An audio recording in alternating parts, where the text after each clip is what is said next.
আমি কোরআন গবেষণা করে দেখি যে মান রাব্বুকা মান দীনুকা মান হাযা রাজুলুন এই মর্মে কোরআনে কোন আয়াত নেই। মৃত্যুর পরে পুনর্জীবিত করে আল্লাহর কাছে নিয়ে যাওয়া হবে সূরা আন-নামের 34 নম্বর আয়াত। এটা আমার কথা নয়, আল্লাহর কথা। আল্লাহর সম্মুখে দাঁড় করিয়ে তোমাকে ঈমান পরীক্ষা করার জন্য পায়ে সেজদা দিতে বলা হবে সূরা কালামের 42 নম্বর আয়াত। তারা সক্ষম হবে না যারা দুনিয়াতে আল্লাহর পায়ে সেজদা করে নাই। এখানে সেজদার কথা উল্লেখ আছে। আল্লাহ বলতে মৃত্যুর পর পরে আল্লাহর কাছে নিয়ে যাওয়া হবে সূরা আন-নামের 34 নম্বর আয়াত দিয়ে কোরআনের ভাষায়। আর তোমরা মান রাব্বুকা মান দীনুকা কথা কোথায় পেলে? আজকে কবরের মধ্যে পরীক্ষা আছে না নাই? প্রশ্ন আছে না নাই? কয়টা? তিনটা নাকি চারটা? হ্যাঁ, চারটা। কবরে 4টা প্রশ্ন হবে, 3টা হবে মূল, আরেকটা হবে সম্পূরক। প্রথম প্রশ্ন মার রব্বুক, তোমার রবকে। এই উত্তর জানা আছে? প্রশ্ন করা হবে মার রাব্বুকা, তারা বলবে লা আদরি, আমি জানি না। আসসালামু আলাইকুম দর্শক, এক লালন সাধক বলতেছে কবরে নাকি 3টি প্রশ্ন করা হবে না, এটি নাকি মিথ্যা বানোয়ার জাল। 3টি প্রশ্নের কথা নাকি মোল্লাদের বানানো কথা। হ্যাঁ দর্শক, আপনারা ঠিকই শুনেছেন, এরকমই কথা বলতেছে লালন সাধক হাসিবুল হক চিশতি। দর্শক, আজকের ভিডিওতে আমরা তার কথাগুলো শুনবো এবং এ বিষয়ে আলেমেরা কি বলতেছে, আলেমদের বক্তব্য আমরা শুনবো।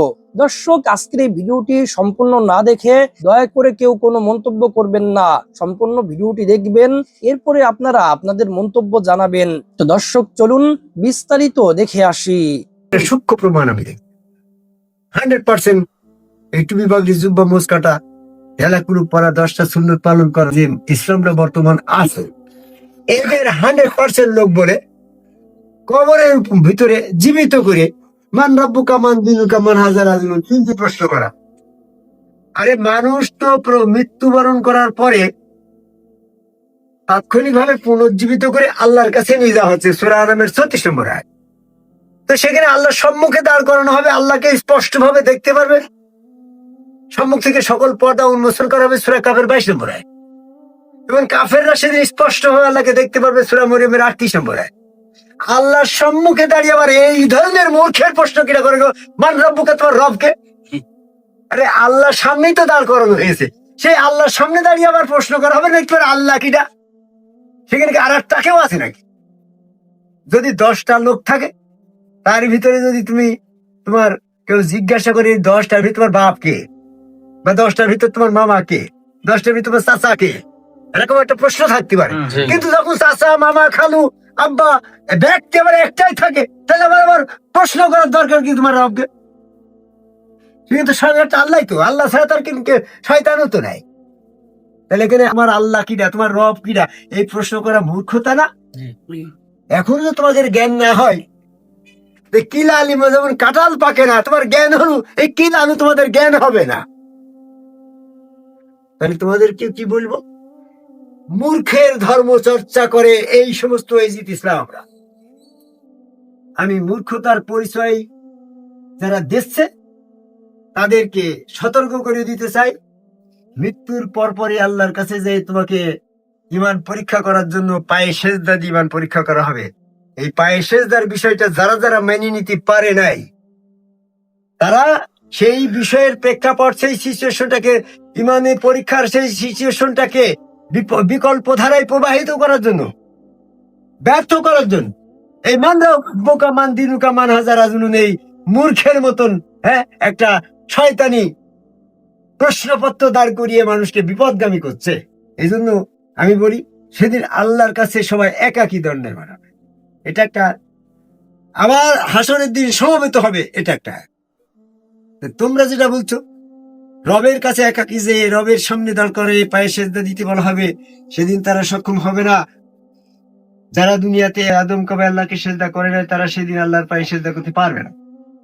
সূরা কালামের 42-43 নম্বর আয়াত। আমি কোরআন গবেষণা করে দেখলাম, সেই আল্লাহর সামনে দাঁড়িয়ে যে যদি কেউ বলে সে কিন্তু আল্লাহ থাকছে, আল্লাহ ছাড়া তোমার কেউ এখানে অন্য কোনো অস্তিত্বের প্রমাণ নেই, তাহলে সেই আল্লাহর সামনে দাঁড়িয়ে তোমার আল্লাহ বা তোমার রবকে এই ধরনের প্রশ্ন করি, তো একটা নাদান মূর্খ যে কাফের, সেও তো বলবে ওইটি আমার আল্লাহ। কি মিলন বোঝেন? এখানে যেমন 10টা ফল আছে, ভিতরে আঙ্গুর কোনটা, পেয়ারা কোনটা, আপেল কোনটা, কলা কোনটা, তরমুজ কোনটা, প্রশ্ন হতে পারে, বিভ্রান্ত হতে পারে যে আমি কলাও চিনি নে, আঙ্গুরও চিনি নে, আপেলও চিনি নে, ভুল করে পেয়ারা কি আঙ্গুর বিলে ফেলবো না। কিন্তু ফল যখন একটা, তখন তার বিভ্রান্ত হওয়ার কোনো সুযোগ নেই। আল্লাহ এক, আমার রব আল্লাহ, তাহলে সেই আল্লাহর সামনে দাঁড়িয়ে যখন বলা হবে, তোর রবকে আমি তো দেখি দেবো, ওইটা আমার রব। কারণ কিন্তু শয়তান নেই। যদি শয়তান থাকতো, না হলে বিভ্রান্ত হওয়ার একটা কারণ থাকতো। যেমন এই পৃথিবীতে আল্লাহ সম্পর্কে শয়তান মানুষকে প্রবঞ্চিত করার সম্ভাবনা রয়েছে। সূরা লোকমানের 33 নম্বর আয়াত দেখো, লা ইয়াগাররাকুম বিল্লাহি গারুর, সেই প্রবঞ্চক শয়তান তোমাকে আল্লাহ সম্পর্কে প্রবঞ্চিত করতে পারে এই দুনিয়াতে। হয়তোবা এই দুনিয়াতে প্রশ্ন হাসতে পারে, শয়তান আর আল্লাহ পাশাপাশি দাঁড়িয়ে আছে, এর ভিতরে তোমার আল্লাহ ডাকিটা। এরকম একটা প্রশ্ন করতে যে যদি শয়তানকে আল্লাহ মিলিয়ে ফেলি, সেটা আবার সম্ভব, ক্ষতির সম্ভাবনা। কিন্তু মৃত্যুর পরে যখন আমি আল্লাহর সম্মুখে দণ্ডায়মান হচ্ছি, তখন তো শয়তান নেই। সেখানে আমার রবকে প্রশ্ন করা মূর্খতার বিষয় না। জি। আমি আজকে শুধু রেগে যাচ্ছি ওই মূর্খেদের জন্য, যারা বর্তমান ভার্সিটি থেকে ডক্টরেট ডিগ্রি নিয়ে অনার্স মাস্টার্স পাস করেছে। তাদেরকে জিজ্ঞাসা করো, তারাও বলবে কবরে মৃত্যুর পরে যে ইমান পরীক্ষা করার জন্য মান রব্বুকা, তোমার রবকেই প্রশ্ন করা হবে। এই জন্য আমি বলি, এই সমস্ত মূর্খদেরকে জ্ঞানের চাবুক দিয়ে যদি পিটানো হয়, তাও মনে হয় এদের জ্ঞান ফেরে দেবে। কোরআনের আয়াতের চাবুক দিয়ে যতবারই পিটাচ্ছিলেন কেন, হ্যাঁ, যেমন একজন গাঁজাখোর, মদখোর, মাতাল, তার যখন জ্ঞান ফেরে না, আমার মনে মিথ্যার শরাব পান করে এরা বিভোর হয়ে গেছে। এদের কোরআন দিয়ে যতই বলা হোক না কেন, এরাই মান রব্বুকা মান দিনুকা, এই মিথ্যা থেকে বেরিয়ে আসতে পারছে না। আমি বারবার বলছি, মৃত্যুর পরে পুনর্জীবিত করে আল্লাহর কাছে নিয়ে যাওয়া হবে। সূরা আনামের 34 নম্বর আয়াত। এটা আমার কথা নয়, আল্লাহর কথা। আল্লাহর সম্মুখে দাঁড় করিয়ে তোমাকে ইমান পরীক্ষা করার জন্য পায়ে সেজদা দিতে বলা হবে। সূরা কালামের 42 নম্বর আয়াত। তারা সক্ষম হবে না যারা দুনিয়াতে আল্লাহর পায়ে সেজদা করে নাই। এখানে সেজদার কথা উল্লেখ আছে। গায়েব জগৎ সম্পর্কে আল্লাহ ছাড়া গায়েবের খবর কেউ জানে না। আল্লাহ বলছে মৃত্যুর পর পরে আল্লাহর কাছে নিয়ে যাওয়া হবে, সূরা আনামের 36 নম্বর আয়াত দিয়ে, কোরআনের ভাষায়। আর তোমরা মান রব্বুকা মান দিনুকে কথা কোথায় পেলে? বলছে নবী, বুঝেছে, নবীর কথা। আরে নবী তো ওহী ব্যতীত কোনো কিছু সতর্ক করে না, সূরা আম্বিয়ার 45 নম্বর আয়াত। তাহলে ওহিতে মান রব্বুকা মান দিনুকা আসে নাই, আর আসলেই তো প্রশ্ন মিথ্যা হয়ে যায় যে আল্লাহর সম্মান দাঁড়িয়ে আবার আল্লাহকে ওরা প্রশ্ন করা মূর্খতা না? কাজেই আমি কোরআন গবেষণা করে দেখি যে মান রব্বুকা মান দিনুকা মান হাযা রাজুলুন, এই মর্মে কোরআনে কোনো আয়াত নেই। কেন থাকবে না? কারণ আল্লাহর সম্মুখে দাঁড়িয়ে আল্লাহ কখনো এরকম বলে না তোমার আল্লাহ কিটা, তাই তো সবাই পাশ করে যাবে। শয়তানকে যখন বলা হবে তোমার রবকে, তোমার বইটি তোমার রব, তো পাশ করে যাবে না। ইবলিস আল্লাহকে প্রভু বলে, এমনকি লান্নতি ঘোষণার পরেও বলে, সূরা হিজরের 36 নম্বর আয়াত। এখন আমি যেটা বলি যে এই কোরআনের ভিতরে যে সমস্ত কথা আছে, এইগুলাই হচ্ছে গায়েব জগৎ সম্পর্কে বিশ্বাস করতে হবে। কোরআন বাদে মানব রচিত হাদিস, ইজমাকিয়াস ফতুয়া হাদিস দিয়ে মৃত্যুর পরে গায়েব জগৎ সম্পর্কে যারা কিসসা কাহিনী বর্ণনা, কবরে আযাব বর্ণনা করেছে, এগুলো সম্পূর্ণ ভিত্তিহীন। এই ভিত্তিহীন কথা পরিত্যাগ করে আদম কুমার সেজদাকারী একজন সমগ্র রাসূলের কাছে বায়াত গ্রহণ করে সেখানে সেজদা ভক্তি দিয়ে যারা ঈমান অর্জন করলো, মৃত্যুর পরে আল্লাহর পায়ে সেজদা দিয়ে তারা জান্নাতে চলে যাবে। আর যারা এখানে সেজদা দেয়নি, তারা সেদিন সেজদা না দিয়ে কাফের হয়ে দোজখে চলে যাবে, হাত কামড়ে বলবে, আফসোস করবে। তখন আফসোস করে আপনি মৃত্যুর পূর্বেই, হ্যাঁ, সেই দিবস আসার পূর্বে তুমি তোমার রবের আহ্বানের সাড়া দিয়ে ওই আদমকে আল্লাহকে সেজদা করার আহ্বান করে আমার কথা শেষ পেয়ে যায়। কবরে 4টা প্রশ্ন হবে, 3টা হবে মূল আর একটা হবে সম্পূরক। আবু দাউদের হাদিসে আসছে, জিজ্ঞাসা করা হবে মার রব্বুক ওমা দীনুক ওমান নবিয়ুক, অথবা তুমি এই রাসূল এর ব্যক্তি সম্পর্কে কি বলো। 3টা প্রশ্ন করা হবে। এরপরে এই প্রশ্নের উত্তর যারা দিতে পারবে তাদেরকে আবার আরেকটা প্রশ্ন করা হবে, মা আ'লামাকা আও মা আদরাকা, তুমি কোত্থেকে জানলা। এটা আবু দাউদে আসছে এবং হাদিসে সনদ সহিহ। এর উত্তরে কিছু লোক বলবে, সামিআতুন নাসা ইয়াকুল, আমি শুনছি সবাই বলে, আমিও বলছি। এই কথা বলার সঙ্গে সঙ্গে ফেরেশতারা তার শাস্তি দেয়া শুরু করবে। উত্তর সঠিক দিছে, তারপরও মায়ের শুরু, কারণ সে মানুষের কাছ থেকে শুনে শুনে মুসলমান হয়েছে। আরেকজন বলবে, কারাআতু কিতাব আল্লাহ, আমি আল্লাহর কিতাব পড়েছি, সেখানে পেয়েছি। সবাই পড়ালেখা জানবে এমন জরুরি না, কিন্তু কোরআন এবং হাদিস ভিত্তিক নলেজ নেওয়ার চেষ্টা করেছে, ওই ব্যক্তিকে মুক্তি দেওয়া হবে। এই জন্য আন্ধাধুন্ধা মুসলমান না হইয়া কোরআন হাদিস থেকে জানার চেষ্টা করতে হবে। এটাই বেশি উত্তম এবং নিরাপদ, এবং এটাই আমাদের করণীয়। প্রথম প্রশ্ন, মার রব্বুক, তোমার রবকে, এই উত্তর জানা আছে? জানা আছে কারো? এক, ওমা দীনুক, তোমার দিন কি? জানা আছে উত্তরটা কারো? দিন বলতে কি বুঝায়? ওমান নবিয়ুক, তোমার নবীকে, নবী মানে কি? এই 3টা প্রশ্নের উত্তর এক খাটাস বলছে যে আমার মুখস্থ আছে, মানে এই 3টা প্রশ্নের উত্তর মুখস্থ হলে যথেষ্ট। আর কবরে গেলে বলতে পারবে, মুখস্থ করে নিয়ে যাবে, বলতে পারবে তো নাকি? হ্যাঁ, নাউজুবিল্লাহ, আস্তাগফিরুল্লাহ। তার কত বড় আস্পর্ধা, তার কত বড় অহংকার, এই যে মুখস্থ করে নিয়ে যাবো, কোনো সমস্যা নেই। এটা কোনো ব্যাপার হলো? 3-4 সেকেন্ডের ব্যাপার। মার রব্বুক ওয়া মা দীনুক ওয়া মান নাবিয়ুক। রবকে, দিনকে, নবীকে কয় সেকেন্ড লাগলো? কোনো ব্যাপারই নয়, তাই না? এগুলো ব্যাপারই না। লা হাওলা ওয়ালা কুওয়াতা ইল্লা বিল্লাহ। অথচ এই কবরটা কত জটিল, এই চিন্তা সে করেনি। এই 3টা প্রশ্নের উত্তর দেওয়ার পরে যদি দিতে পারে, তো 4 নম্বর প্রশ্ন করবে। দেখেন কি সুন্দর প্রশ্ন, ওমা ইউদরিকা, তোমাকে কে বললো, কিভাবে জানলে? পাওয়ার কত! ফেরেশতা আছে, মানুষের পাওয়ার বেশি, তো পাওয়ার হয়ে গেছে এখন। করাতু কিতাব আল্লাহ ওয়া সাদ্দাকতু বিহি ওয়া আমানতু। আমি আল্লাহর কিতাব পড়েছিলাম, আমি তাকে সত্যায়ন করেছিলাম, তার প্রতি ঈমান এনেছিলাম। ও 3টা প্রশ্নের উত্তর পারলো কেন? উত্তর পরে বেরিয়ে আসছে, কিন্তু কেউ কোরআন তেলাওয়াত জানি না, তাই না? কি সুন্দর কথা, বুঝেননি কথা? ও সাদ্দাকতু, আমি সত্যায়ন করা মানে বাস্তবায়ন করা, ও আমানতু, আমি তার উপরে স্বীকৃতি প্রদান করেছিলাম। কেউ করেছে এই 3টা? জটিল কথা কিন্তু এই 3টা। যে কোরআন তেলাওয়াত করতে জানে না, সে কবরে উত্তর দিতে পারবে না। ফরজ পড়েন কোরআন। আল্লাহ কি অনেকগুলো বিধান পাঠাইছে? হ্যাঁ, বীজগণিত, পাটিগণিত, ফিজিক্স, কেমিস্ট্রি, কত খেতা যে তৈরি হয়েছে। আল্লাহ দিয়েছেন কয়টা? পড়েননি কেন? এটা সব তো জানেন আপনি। বিচার কি আল্লাহর কাছে আপনার এমনি হবে? আপনি বাংলাদেশের সংবিধানের সব জানেন, ওই জাহেল আইনজীবী আছে না, ব্যারিস্টারগুলো আছে না, বিলাতিগুলো আছে, সব জানে, কিন্তু জানে না কোনটা? কানাডার আইন জানে, আমেরিকার আইন জানে, ইন্ডিয়ার আইন জানে, চীনের আইন জানে, জাপানের আইন জানে, কিন্তু আল্লাহর আইনটা হাতের কাছে কিছুই জানে না, 0 বুঝেননি কথা? তেলাওয়াতও জানে না, কোরআনটা তেলাওয়াতও করতে পারে না, তো গজব কার উপরে নাজিল করবেন আল্লাহ? প্রশ্ন করা হবে মার রাব্বুকা, তারা বলবে লা আদরি, আমি জানি না। মা দীনুকা, ইমানদার নয় যারা, তারা বলবে লা আদরি, আমি জানি না আমার ধর্ম কি। 3 নম্বরে প্রশ্ন করবে মান নাবিয়ুকা, তোমার নবীকে? সে বলবে লা আদরি, আমি জানি না। তখন পুরো জান্নাতের দৃশ্যটা তার সামনে তুলে ধরবে। জান্নাত দেখে তো ওই বেঈমান খুব আনন্দিত হয়ে যাবে, মনে করবো জান্নাত পেয়ে গেছে। মুনকার আর নাকির ডেকে বলবে, তুমি যেহেতু প্রশ্নের উত্তর দিতে পারো নাই, তোমার ঠিকানাই জান্নাত নয়, দিতে পারলে জান্নাত ঠিকানা হইতো। বলে জান্নাতের দৃশ্য সরাইয়া জাহান্নামের দৃশ্যটা সামনে তুলে ধরে বলবে, সওয়ালের জবাব যেহেতু দিতে পারো নাই, এই জাহান্নাম তোমার ঠিকানা।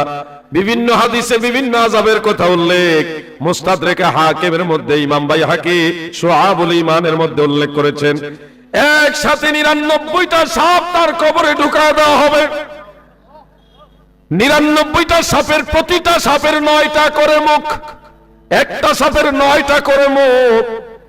9 আর 99 গুণ করেন, 891টা মুখ হবে। 891টা মুখে ওই 99টা সাপ একসাথে কামড় দেওয়া শুরু করবে গো। ওই সাপের বিষ এত ভয়ঙ্কর, এই বিষ যদি দুনিয়াতে ছাড়া হয়, দুনিয়াতে কোনোদিন ফল ফসলাদি হবে না। এমন ভয়ঙ্কর বিষাক্ত সাপ, 99টা সাপ, প্রতিটা সাপের 9টা করে মুখ, 891টা মুখে একসাথে কামড় দেওয়া শুরু করবে। বিষয়ের যন্ত্রণায় চিৎকার মেরে ওই মৃত ব্যক্তি কাঁদবে, মানুষ আর জিন ছাড়া বাকি সবাই সে চিৎকারের আওয়াজ শুনে। পুরা কবরটাকে সংকুচিত করা হবে, সারা কবরের মধ্যে আগুন আর আগুনে ভরপুর করে দেওয়া হবে। এইভাবে কিয়ামত পর্যন্ত আযাব চলতে থাকবে। এজন্য বাবাজি আমার, দাদু ভাইয়ের আমার, আমাদেরকে ঈমানের সাথে নেক আমল করতে হবে। আপনাদের কি আমলের দরকার আছে? আমল হবে আল্লাহর সন্তুষ্টির জন্য। কার? কবরের মধ্যে পরীক্ষা আছে না নাই? প্রশ্ন আছে না নাই? কয়টা? তিনটা নাকি চারটা? হ্যাঁ, চারটা। যারা ইমানদার তাদের কয়টা? যেহেতু আপনারা ইমানদার, একটা বেশি, সুবহানাল্লাহ পড়েন। আর যারা বেঈমান, যারা কাফের, ওদের তিনটা। ওদের কয়টা? মুমিন বান্দাকে মুনকার আর নাকির আসবে, এসে প্রথম প্রশ্ন করবে, মার রাব্বুক, তোমার রবের নাম কি? আমরা বলবো আল্লাহ আমার রব। পরে প্রশ্ন করা মাত্রই আমরা বলবো রব্বি আল্লাহ, আমাদের রব কে? দ্বিতীয় প্রশ্ন, মা দিনু, তোমার ধর্মের নাম কি? আমরা কি বলবো? কথা বলেন। আমরা বলবো দীনি আল ইসলাম। এরপরে বিশ্বনবীর চেহারাটা দেখিয়ে বলা হবে আতারিফু হাদার রাজুল, এই লোকটারে চিনো নাকি? চিনি না? আমরা বলবো চাঁদের চেয়ে সুন্দর তুমি, নবী আমার কমলিহি ওয়ালা, দু জাহানের বাদশা তুমি, প্যারা নবী সাল্লাল্লাহু আলা, দু জাহানের বাদশা তুমি, প্যারা নবী সাল্লাল্লাহু আলা, চাঁদের চেয়ে সুন্দর তুমি, নবী আমার কমলিহি ওয়ালা। ঠিক কি না? আমরা বলবো এটা আমার প্রাণের নবী, এই নবীর আমরা নিজেদের কলিজার চাইতেও বেশি ভালোবেসেছি। ঠিক কি না? এই নবীর জন্য আমরা সব করতাম, নবীর আমরা ভালোবাসতাম, এটা আমাদের প্রাণের নবী। তিনটা প্রশ্নের উত্তর আপনি করতে পারলেন। এরপরে চতুর্থ প্রশ্ন আপনারা জিজ্ঞেস করা হবে, ওয়ামা ইলমুক, তোমার জ্ঞান কি? মানে তিনটা প্রশ্নের উত্তর যে তুমি বলতে পারলা, কোত্থেকে শিখলা? নাকি নকল করছো? কি করছো? রাজাখালীতে নকল আছে না নাই? পরীক্ষা চলতেছে না, নকল হয়। কোথায় রাখে নকল? হাতের মধ্যে লেখে, তাই না? স্কেলের মধ্যে লেখে, যে টেবিলে পরীক্ষা টেবিলে লেখে। নকল আবার মোজার ভিতরেও পড়ে। রাজাখালীতে মনে এগুলো করে না? করে করে। ফেরেশতারা বলবে নকল করে শিখছো নাকি? আপনাকে বলতে হবে যে আমি কোরআন থেকে শিখেছি, হাদিস থেকে শিখেছি। ঠিক কি না? এই চারটা প্রশ্নের উত্তর দেওয়ার সাথে সাথে ফেরেশতারা বলবে আহলান সাহলান, মারহাবান বিক, তোমারে খোশ আমদেদ, কংগ্রাচুলেশন, সুস্বাগত। সব প্রশ্নের উত্তর তুমি পেরেছো, তোমার জন্য জান্নাতের খোশ আমদেদ আছে না নাই? ফায়ুফসাহু লাহু কবরুহু ৭০ যিরাআন, মুহূর্তেই তার কবরটা ৭০ হাত লম্বা করে দেয়া হবে। ফায়ুফতাহু লাহু বাবুন ইলাল জান্নাহ, তার কবর থেকে জান্নাতের দিকে একটা দরজা করে দেয়া হবে। জান্নাতের সুশীতল ঠান্ডা বাতাস তার কবরটারে শীতল বানিয়ে দিবে। ওয়ায়ুলবাসু মিন লিবাসি আহলিল জান্নাহ, জান্নাতের একটা পোশাক পরিয়ে দেয়া হবে। সুবহানাল্লাহ পড়েন। আর বলা হবে নাম কানাউমিল আরুস, ঘুমাও। কি করো? বাসর রাতে কনেকে নিয়ে বর যেমনি আরামসে ঘুম দেয়, তুমিও ঘুম দাও। সুবহানাল্লাহ পড়ো। ঘুমাও, তোমার এই ঘুম কেউ ভাঙাবে না। ইসরাফিলের সিংহার ফুৎকার ছাড়া কোনোদিন তোমার এই ঘুম ভাঙবে না। সুবহানাল্লাহ পড়ো। আল্লাহ আমরা যেন সে আরামের ঘুম কবরে দিতে পারি, তৌফিক দাও। ওয়া আম্মাল কাফির ওয়া আলুশ শিমাল, এবার কাফির মুশরিকদের কবরেও যাবে কিরামান কাতিবিন, মালাকান আজরাকান আসওয়াদা, চোখগুলা নীলাভ, নীল রঙের, গায়ের রং হবে কালো, দেখতে কেমন দেখা যায়? এসেই ধমকানি, বলবে ওঠ বস, বল মার রব্বুক, তোর রব কে? কয় জানি না। লা আদ্রি, আমি জানি না। আমার রব কে আমি জানি না, আমি নাস্তিক। আমি কি? আমি নাস্তিক। ওয়ামা দিনু, তোর ধর্ম কি? কয় এটাও জানি না। আমার কিচ্ছু মনে নাই, আমার ধর্ম টর্ম নাই, আমি খালি মদ খাইতাম। কি খাইতাম? আমি খালি ইয়াবা খাইতাম, গাঞ্জা খাইতাম, এগুলো মনে আছে। রব কে আমার মনে নাই, ধর্ম কি আমার জানা নাই। বিশ্বনবীর চেহারা দেখে বলা হবে আতারিফু হাদার রাজুল, এই লোকটাকে চিনো কিনা? কই চিনি না। তবে আমার সাঙ্গপাঙ্গ সবাই এই লোকটারে গালি দিত, আমিও গালি দিতাম, কিছুই জানি না। ফেরেশতারা বলবে দাঁড়া, তোরে জানাইতেছি। লা দারাইতা ওয়ালা তারাইতা, তুই তো কিচ্ছু পারলি না, কপাল পোড়া। ফায়ুতরাকু মিন মাতারিকা মিন হাদিদ, বিশাল লোহার একটা হাতুড়ি দিয়ে মাথার পিঠে পিটানো হবে। এক এক পিটানোর চোটে গায়ের গোশতগুলো, হাড্ডিগুলো থেতলে থেতলে যাবে। ওয়া ইউকালু লিল আরদি ইলতাইমি, জমিনকে বলা হবে দুই দিক থেকে চাপ দে। ফাতাখতালিফু আদলাউহু, ডান পাশের পাজর বাম পাশে চলে আসবে, বাম পাশের পাজর ডান পাশে চলে আসবে। হাত্তা কিয়ামা, কিয়ামত পর্যন্ত আযাব আর শাস্তি চলতেই থাকবে। আল্লাহ আযাব থেকে আমাদের বাঁচান। চিৎকার মেরে বলেন আমিন। এজন্য বিশ্বনবী সব সময় বলতেন আল্লাহুম্মা ইন্না নাউযু বিকা মিন আযাবিল কবর, ও আল্লাহ কবরের আযাব থেকে তুমি আমাদের বাঁচাও। ও আল্লাহ তুমি আমাদেরকে ঈমানের মরণ দাও। কিসের মরণ? জোরে বলেন। ঈমানের পথে অবিচল থেকে আমার মরণ যেন হয়, তোমারই কাছে মিনতি আমার, তোমারই কাছে মিনতি আমার, মহামহিম দয়াময়, ইমানের পথে অবিচল থেকে আমার মরণ যেন হয়। পড়েন আমিন, আর জোরে পড়েন আমিন। তো সম্মানিত দর্শক শ্রোতা, আশা করি সম্পূর্ণ ভিডিওটি দেখেছেন এবং সবকিছু বুঝতে পেরেছেন। দর্শক, এ ধরনের সাধক নামে ভণ্ডরা এরা মানুষের মধ্যে এক ধরনের চিন্তা ঢুকিয়ে দেয়। মানুষ আসলে বিভ্রান্তের মধ্যে পড়ে যায়। মানুষ আসলে কোনটা মানবে? আলেমেরা যে কুরআন তাফসির করতেছে সেটি মানবে, নাকি এ সমস্ত ভণ্ডরা যেটি বলতেছে সেটি মানবে?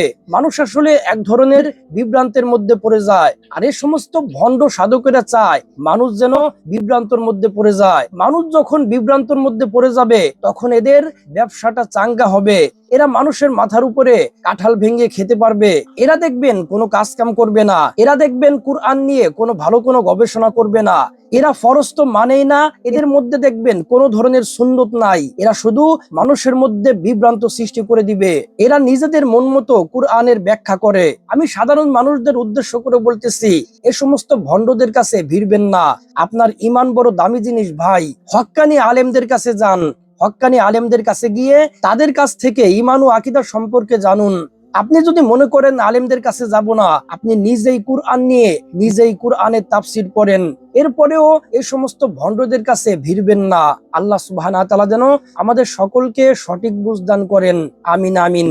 তো দর্শক, আজকের এই ভিডিওটি এ পর্যন্তই। আজকের এই ভিডিওটি ভালো লাগলে লাইক এবং শেয়ার করে দিয়েন। আর হ্যাঁ, নিত্য নতুন ইসলামিক ভিডিও পেতে চ্যানেলটি সাবস্ক্রাইব করতে ভুলবেন না। দেখা হবে নতুন ভিডিওতে। ততক্ষণ ভালো থাকুন, সুস্থ থাকুন। ফি আমানিল্লাহ।